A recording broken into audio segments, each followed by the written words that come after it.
And I pay Dr. Rebecca Oheneasah Hesse menchen or head of film artistic NAFTI. I hope I got that correct. And then Mr. Lawrence Kwekwajiman, General Secretary Ghana Association of Visual Artists. One more mention many more AD and Komo, and it all has to do with our 65th year anniversary AD, how we can preserve our rich cultural heritage. But if Mama Kwaba ever in studio ha, I hope that Bibi Aboko there. Bofune tree, it is a medical tree no locomoa. Mobitimi a free mohonam de afabo for kakra, medical phone so far ham de after tree kakra. Near Dada, I need meaning say water and kind of conversation and kind of discussion. But I remember say back in the days, in sure to any guy home, near Jin shoe, every so I remember say back in the day, now obi bitimi afa so or dig in the compound kakrabia there is water. It's all part of your culture. It's all part of your heritage. The things we used to know, and then as a result of technology, you know, some of these things we are losing them. How do you feel listening to a conversation between myself and the Ghana Water Company Limited, and they are telling us today that is how bad the situation is? Something which back in the day we had in abundance, and no more. Doc. Well, listening to the PRO for the water company speak, of course, you rightly described it as a worrying, worrying because Mekai growing up, we would have barrels all around. And in so we harvested water. And if we ceiling also, then it pours in there. Even if we were not going to drink that, and only even there were times that we drank that because then so na de biana a pipe so de biana. And you know, to think that now all those things, most people are not doing them anymore. It is a bit worrying, especially when the Ghana water is facing all these challenges. I see freezer, will be the freezer. You know, there's a freezer that is blocking the waterways. It's disturbing, and it would be great if we could still harvest water like this and then all that. Lawrence, yembisa ya muse siye kayen culture. I was attempting to try and give our viewers and our listeners a sense of what culture means, but culture, you can't anything. Culture basically the totality of the way of life of a people that they have evolved, you know, through experience and reflection. And the people, you know, you find that the people will move together, and then over the period, you know, they will agree, say, oh, we should move in a certain way, we should go this way.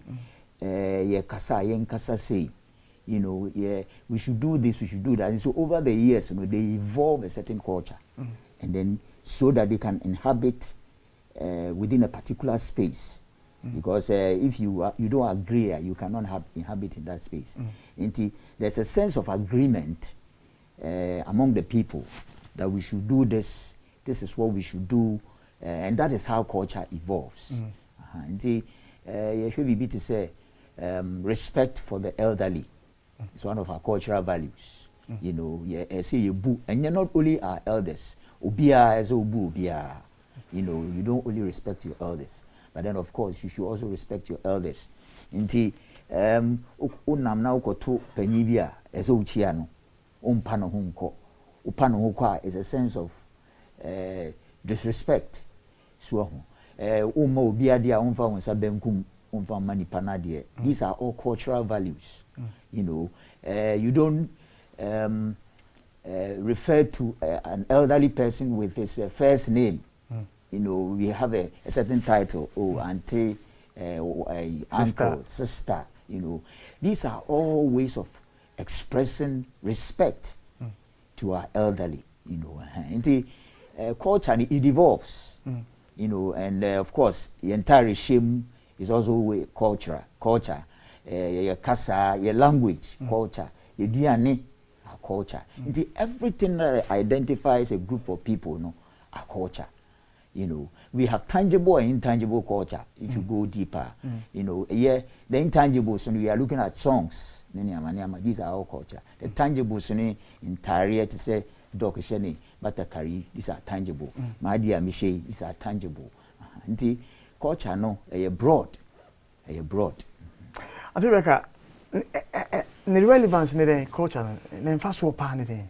Well, Mr. Lawrence Akanda does say, culture no a strategy that as a group you adopt in order to live a very meaningful life. And if you do not the relevance of culture, if you have no culture, then you are not even living, because it is a niyama and not defining how you live a very, you know, meaningful life. And he did mention that it's very dynamic, a change. Culture is made up of change and then also continuity. And you know, and they say, ebia, obi beshe bia jeans, and also bia she coat. Maybe obi akase we di enye Ghana culture kra. There be a intro. E kaya Ghana culture because niyama bebre esesa every day things are changing. And you know, in every cultural space, no, you in every community or group, no, you will find that such changes no, and then you also have continuities. The continuities now to say, ebia umami anaso papa bi owufie akokra bi or say debi yen hye dewe debi yenye ni say, so they keep sa traditions no going. And you know, those people, you can describe them, they are like laggards. And you know, they keep culture no same ye person keep, you know, they are like the gatekeepers, and they make it you know, static kind of.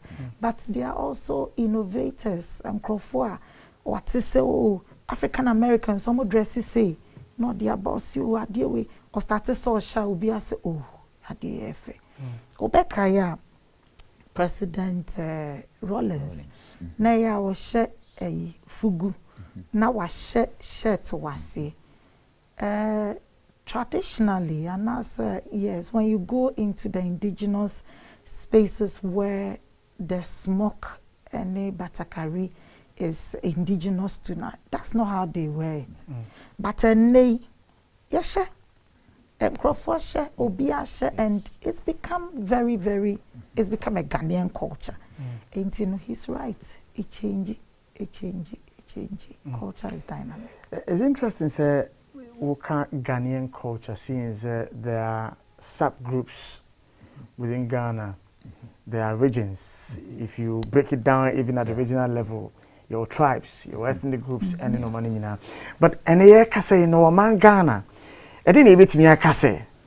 We a symbolic representation of your culture. If we are talking about food, music, in Tadie. I didn't know be wa bontia manonia na see a bo on my Ghana dear because oh, these people are known for this. Well, it's a question to any. Okay. Well, as you indicated, we have about 50 ethnic groups in Ghana, and then all these ethnic groups have their different, you know, cultures, if you like, and then all these cultures put together is a collective culture of Ghanaians. You know, so somebody. If you are talking about Ghanaian culture, there's diverse.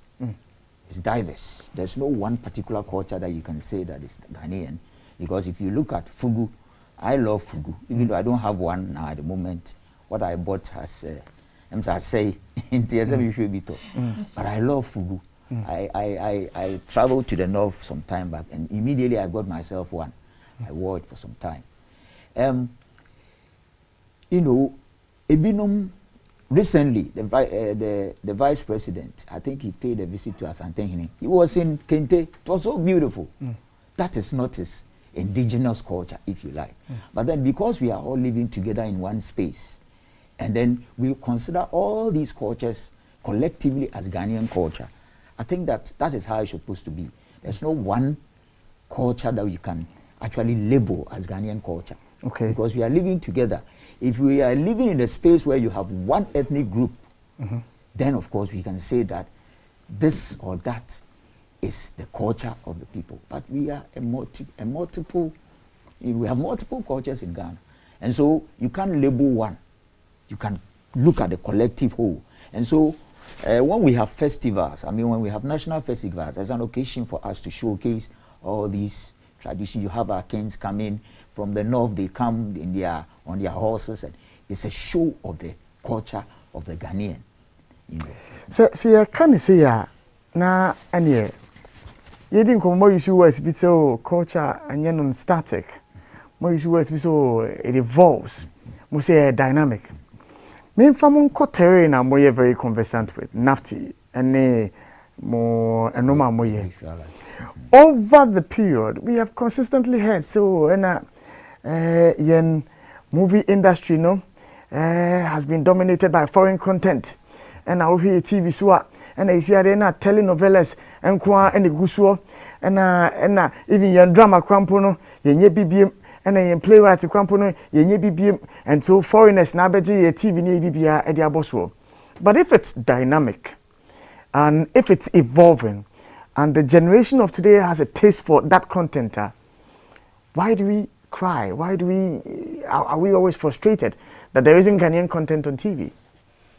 So I think Sakura, you've intimated some of the dangers. I think at the beginning we said, your culture is a strategy that you yourself, your life ways, that you adopt as a people, that this is how we want to live.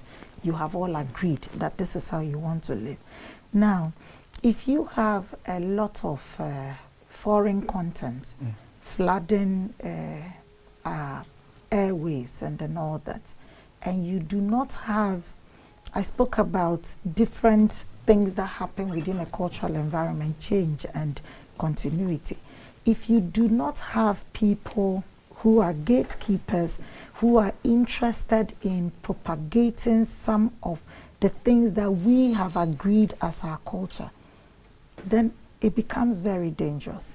It comes to a point where there might be complete cultural substitution, where yenhu bibia telenovela, yenhu bibia but is that not part of the evolution process?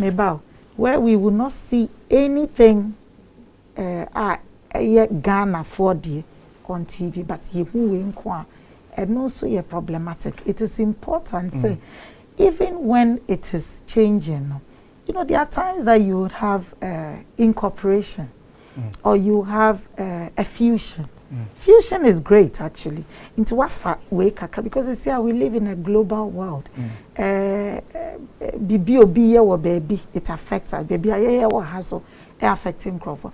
Now, what they all told the actually now for BDM, that is not. It's quite dangerous. So you need some gatekeepers to ensure that some of what we call some of the things that are our heritage still remains and is still, showing on TV. So you don't say that don't show anything foreign. That's not what we are saying. But have a good fusion or have a good incorporation of all these things. We need strong laggards who would ensure that what is ours is not completely lost. But Rebecca said the evolution process now is not an event. Yes. It takes periods before it happens. And so, for instance, telenovelas here complaining about it, Because in the process of fusion, there is the localization of the foreign content. Obi lip syncing our war catchy kasa to make the content a local content for us. And that's why. Oh, and no say, and I make us say you are incorporating it. It's not bad. But what about the ones that are completely, identifiable to your people? Where the skins of the people who are speaking in there are identifiable to the group that you are coming from. My point is that let's not run into some of these spaces because culture is dynamic and take everything that everybody is bringing to us. You need people in our society who will safeguard some of what is ours and ensure that some of those things that are ours are not completely gone, but they continue through the generations.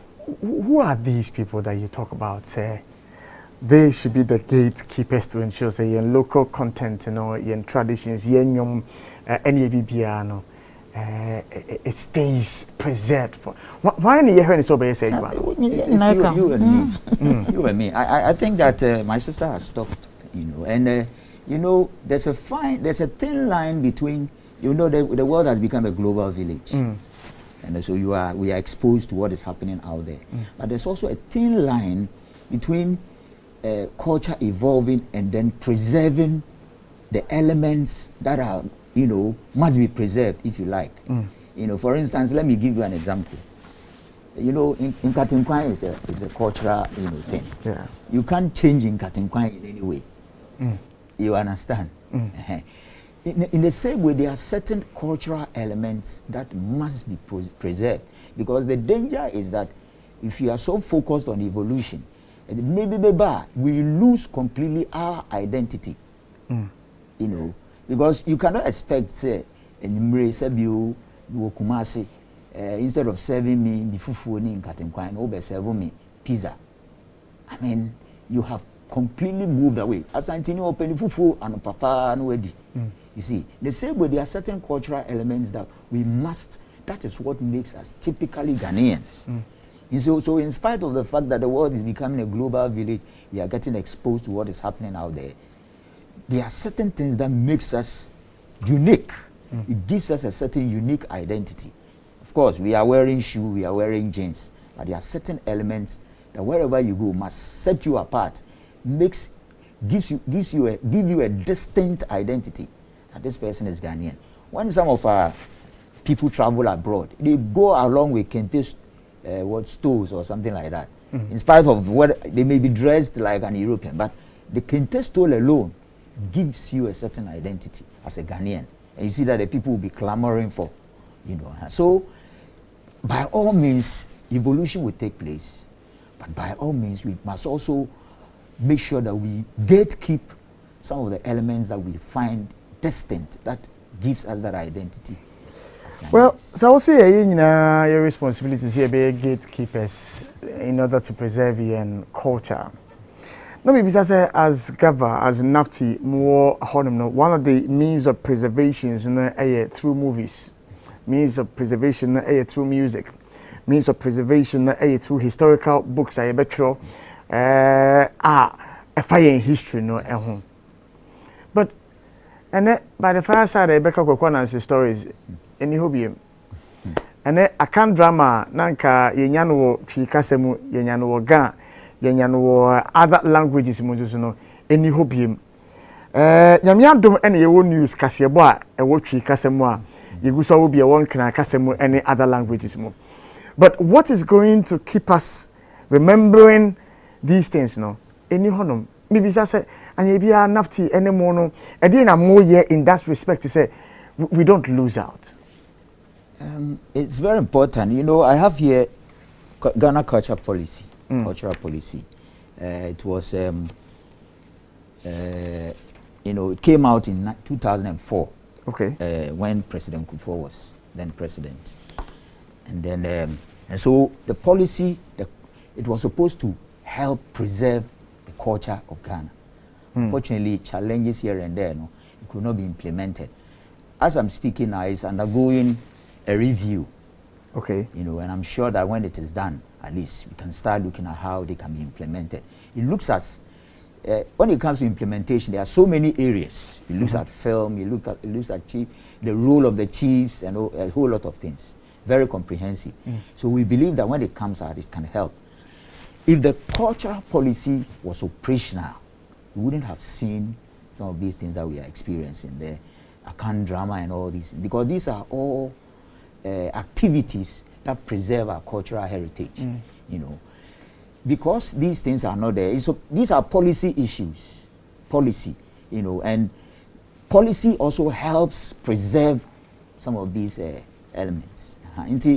I believe that I don't want to preempt this one. They are still under review. When it comes out, I can help, because then it prescribes what kind of funding goes in there.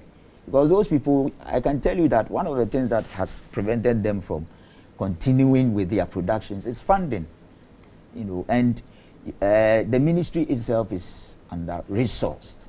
Where is he going to get money to you? And then Obi Nkase, the quality of the productions are here.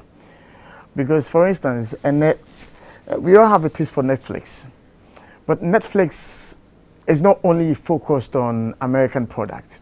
Netflix is shooting movies in Spain, inculcating the culture of the people, using their actors and actresses, and they are doing fantastic work.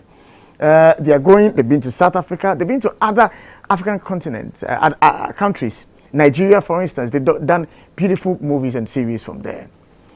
Is it not a matter of scripts, stories are yet true, are yet enticing enough to say big firms will be interested in producing them, than a matter of policy? You want to answer that? It is true. Of course, let's say I define a tone. Yes, sir. So if you are producing good scripts, if you are producing good works, products, I think it can market itself. But then there's also the other side. Funding is very critical. Policy is very critical. Because these elements go together to make it strong. If you are producing, somebody says that production without sales is crap. Somebody said it. So you are producing. At a point you lose hope, because you are not getting the necessary sales. You are not getting the necessary funding. I can tell you that most of these producers, they have a lot of scripts there. When you go, they will show it to you. But I will tell you, I don't have any producer. You know, so all the elements come into play. Policy, because I'm telling you that Nigeria, the Nollywood is flying because it is policy and injection of funds that has made it what it is. Some people had some confidence in the scripts that they were producing, and they decided to put their funds in there. And then the government also did its part by making sure that the policy was strengthened, you know, and that is how come Nollywood is flying. So you can't just look at only scripts alone. There's also the element of funding. There's also the element of policy. The three go together to make it strong. And if we had these things here, we will go places. You know, I just want to add to what he says. When we talk about, we're talking funding, we are talking about how Netflix is helping in other countries and all that. It's a good thing. And when you have good scripts, as he said, it will sell itself. But sometimes it's very important to check where the funding is coming from and the policy of the funding agency. It's very, very important. So you may have an agency coming from, some funding organization coming from Europe, for instance, where maybe they are more open to certain ideologies. And when they come to you and they want a script from you, they're definitely going to want to see some of those policies and beliefs reflected in what you want to say.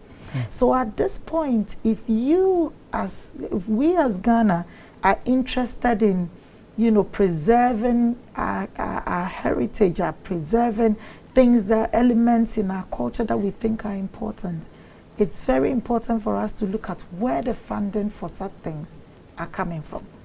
You know, there was a period in our history, maybe during the Nkrumah period, where funding for things, for, you know, cultural productions were made available so that we could produce things that were indigenously ours.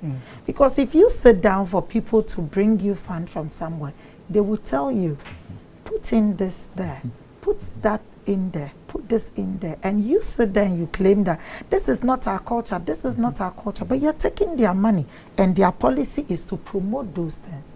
So you end up promoting them. Obi Nkase, which are the popular, you know, production houses, let's say Warner Brothers, let's say all of them. Obi Nkase, but these are private firms. Womo Eyo Mojuma, all the big, funding movies are happening in Womo Eyomo Asika and Womo de Eye. Now I'm asking these questions because of some animation movie project that was premiered, I think, last week. Yes. 28th Yes. February by Animation Africa. Parables. Yeah. I mean, the trailer alone was killer, for want of a better word. It was the suspense in the trailer would drive you to go and watch it. I asked the gentleman how long it took for them to come out. It took a while because they had started some time back. They paused and then, they teamed up later on and they were able to come up with this production. But I can say that even without government support, the number of people he was able to pull to the Silverbirds theater to go and watch the movie was very encouraging. And so this person's next production, obviously, if he walks to a bank and says, I need a loan for this production, may get some support from the bank in order to embark on the next project that he or she wants to do. And so, as much as I agree with you that a government policy is important, for me, I believe that content is king in today's age. There are several folks who have become hits today, common faces, and they don't sit on TV. They are far more popular than me. They're just on social media. What they are using is just their phones. And a few, 1, 2, 3 gadgets, inexpensive, 1,000 Ghana cedis, 2,000 Ghana cedis, and they're doing solid productions. And so, is really money the issue? In this advanced age when social media avails so much technology to us. I can speak very briefly about the training that we give at NAPTI. When we train our students, when students come in, we try to let them unlearn some of the things that they already, know, in order to be able to position them properly to know the most important things in our society, so that their stories will be stories that will impact us first before we think about other people.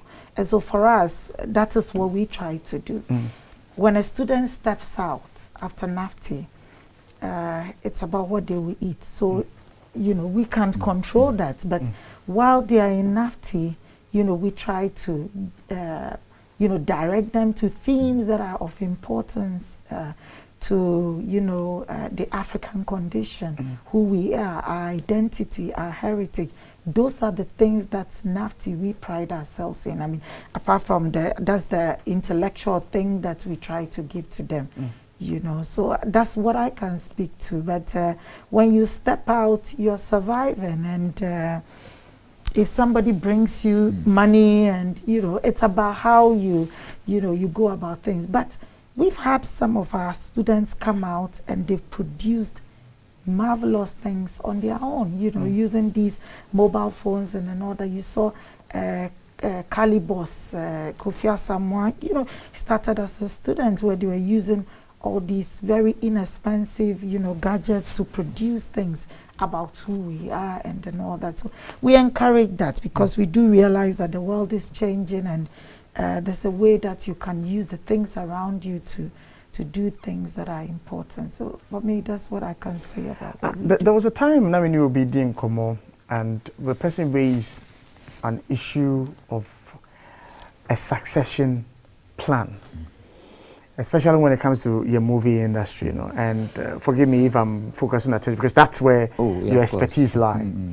And he was making the case that there isn't really so much a succession plan, that people who have become successful in the space today popped up, not because somebody held their hands. Like, for instance, from the super oldies to the all the popular sophodazis and all, as to whether the next generation of actors, they held hands, featuring them in productions, so as when they fit in.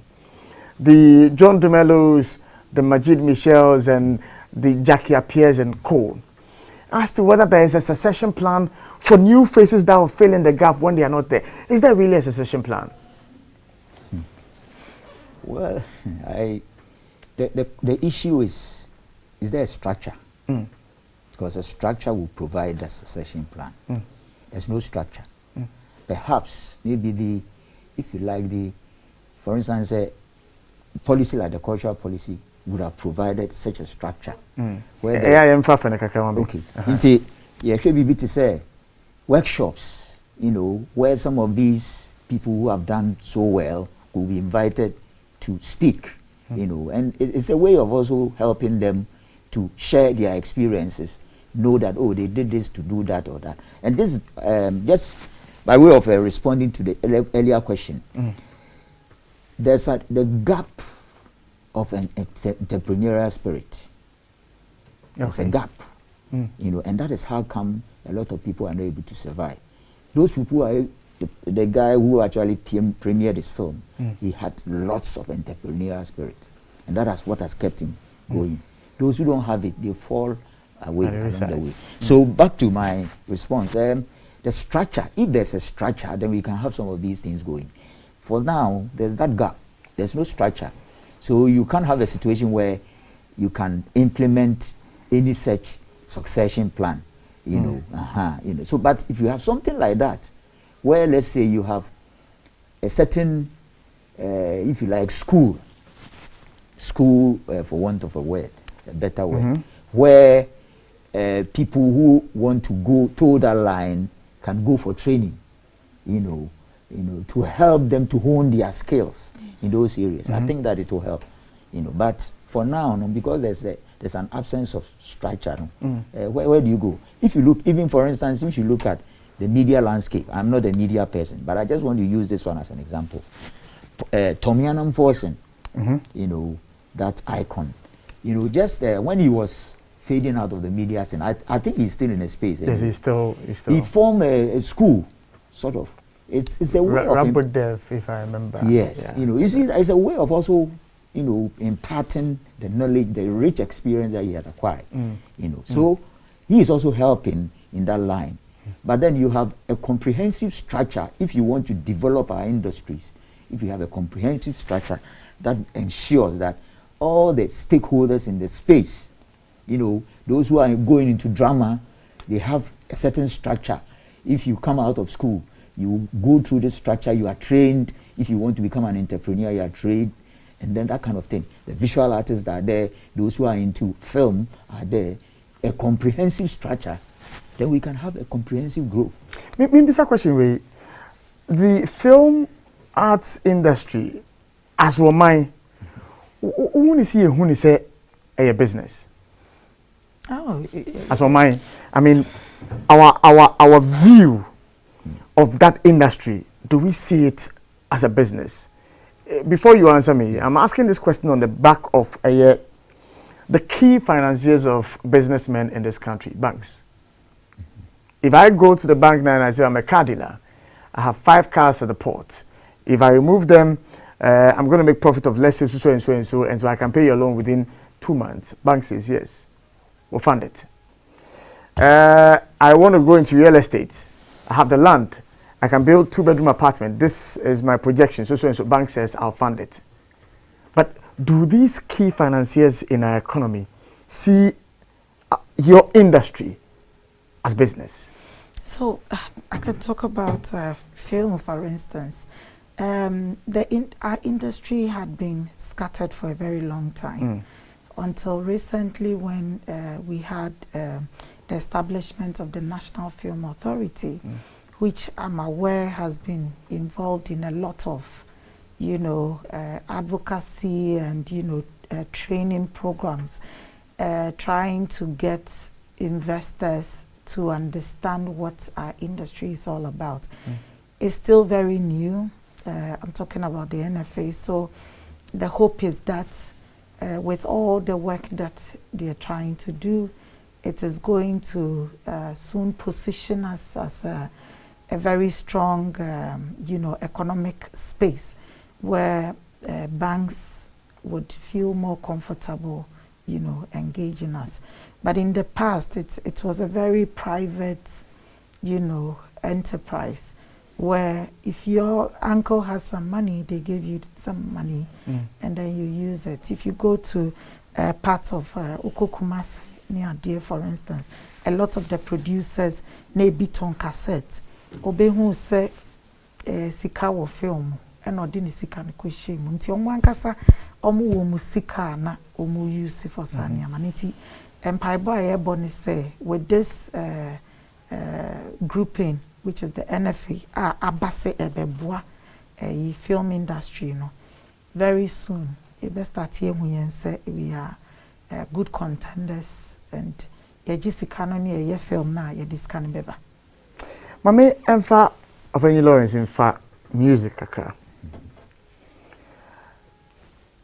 The kind of music we produce today, and then has to do with young culture, then has to do with young heritage. At the time, when I produced music, it was all music that had values, music that had principles, music that spoke to our culture, and I know what I'm about to say it will be very controversial. Maybe I might receive some backlash at the end of the show, but I find it difficult listening to modern day songs because ninya patupa nko and I'll be you and that's all it is. Young culture in music from baby aye free banana pedumo bembrakomo nana to fomo ene amachi de demo bepemene. I'm see your hip life near there and the year mu amini baby enamum. But are we losing? Just as you indicated, I also may sound a little controversial. I think there's a serious adulteration. Inti ama the identity that we were known for, for our music, is lost along the way. Because now when you look at some of the, I don't want to mention names because I may get some of the music, I mean, they are not typically Ghanaian. You can see that it's from somebody else's culture, and we know some of these. And unfortunately, not unfortunately, because of course they are making some economic gains. Some of these are some of the music that are trending. I mean, they are making big money and all that. So, in spite of the fact that you see it as a situation, you lose your cultural identity, through the adulteration of a foreign culture. They are making some economic gains. So we can say, the end justify the means. Yeah. But still, what we say, we have completely veered off. So if somebody comes, if some of our some of our old icons were to come back and they play this music, they say, no, this is not Ghanaian. Because it is somebody, they can refer you to a certain culture where they are noted for such, music. I think that probably, one, it has been driven by economic considerations. And sometimes you can fall them because the systems that we are in now, you have to make a living driven. But at the same time, we are also losing it. What is typically distantly Ghanaian, we are losing it. You find yourself between the devil and the deep blue sea. You are making money. What do you do? What do you do? The only thing that you can say is that you encourage them to probably incorporate elements that will make it typically Ghanaian. For instance, the introduction of percussion, because we know that Ghanaian music, or the introduction of Ghanaian, musical instruments. Maybe the xylophone somewhere. At least when you listen, you can identify a xylophone sound somewhere. Then you know that it's typically Ghanaian. But apart from that, nothing is Ghanaian. I see you indicating you want to. So I'll take a little bit of a difference from Nyeyeka. This goes back to Nyeyeka at the beginning, say culture and dynamic. It's just like Yafa music, very dynamic. It's a every day beer, and we spoke about gatekeepers. More mobile radio, and yomono. Someone are mobile radios, good. There are some people who may be using all these elements that we still consider as Ghanaian. Okay. Are we magnifying those people? Are we highlighting those people? Maybe we are not. And this is where the gatekeeping thing comes from. Because I would not say that Nyomo producing is not Ghanaian. It is Ghanaian because evolve ya na babedu sa stage we see. So when you mention sa na babe no. Inti no na sesi aye after all. So omoka twi kasa most of the time. Omoka twi kasa. Ebika aigbe ebika nkran any and the your culture na no just that what are we as a people doing? Are we highlighting the ones that we think are useful to us in terms of our heritage, or we don't care about those ones but near ye kase yen shadam pe because assistant do na no na ye boni de biana. And you know, you can be. That's all I wanted to remind us. Indeed, indeed, very much so. Well, just 3 minutes to round up. Just a wild thought. Can we wake up one day and see our culture virtually extinct? Is there? No. There will always be elements of the culture. Elements will always be there. I don't want to even veer of food, the food we eat. We are still enjoying our, kontomire and abenkwan, in spite of the pizzas that have infiltrated. There's going to be some elements that will go off, but some will be maintained, no matter what. No matter what. But Yemfan say at some point in, extinction does not necessarily mean the absence of something. It can be there. But in terms of its ratio compared to its previous numbers, that's what makes us classify maybe some birds as endangered species or anything. Not that they don't exist, but they may be there, but it's just that their numbers as compared to what previously they were, and I can't any honum. And this could say, Yeshayan culture, and I say 80% is foreign dominated, and I say 20% in a year. Adia minu, your generation, you better classify and I say we are a Ghanaian culture. I had to say language. Ghana hanum say our language is baby, but a big crier. A big adanu yase wasafo. Young people be almost your language as a Irantino. They wanted to initiate some program to let people know about their language and for the future generations. Wow. That's a great thing. Wow. But there are several languages that are getting lost. It's all part of our culture. There's something which is almost like an internal cultural domination, even Ghana. You go to maybe parts of my mother's hometown and they're supposed to be speaking Wali. But you realize that if you hono bia ka twinko yeah kasa na bia obi ajai eka obi anka omo kasa no omo enti we can get to a point where some elements within our culture may be too, seriously endangered and it's probably not there anymore. Particularly I'm just using language as an example. Where it's important that, as I keep saying, those people who hold our traditions dear, who are gatekeepers of our traditions, should be encouraged to continue to, hold those things very tight, because when they are innovators and they bring new ideas, and then a lot of us are adopters, but there are some people who will say that the dada say those people should not be thought of as no. They are also they are key in the survival of some of these important cultural elements. It's key. Ayabe, Rebecca, medo ase no pay. Oheneasah Lawrence medo ase no pay say ye two yensa efrem na mom ye din komo afa ye culture na ho.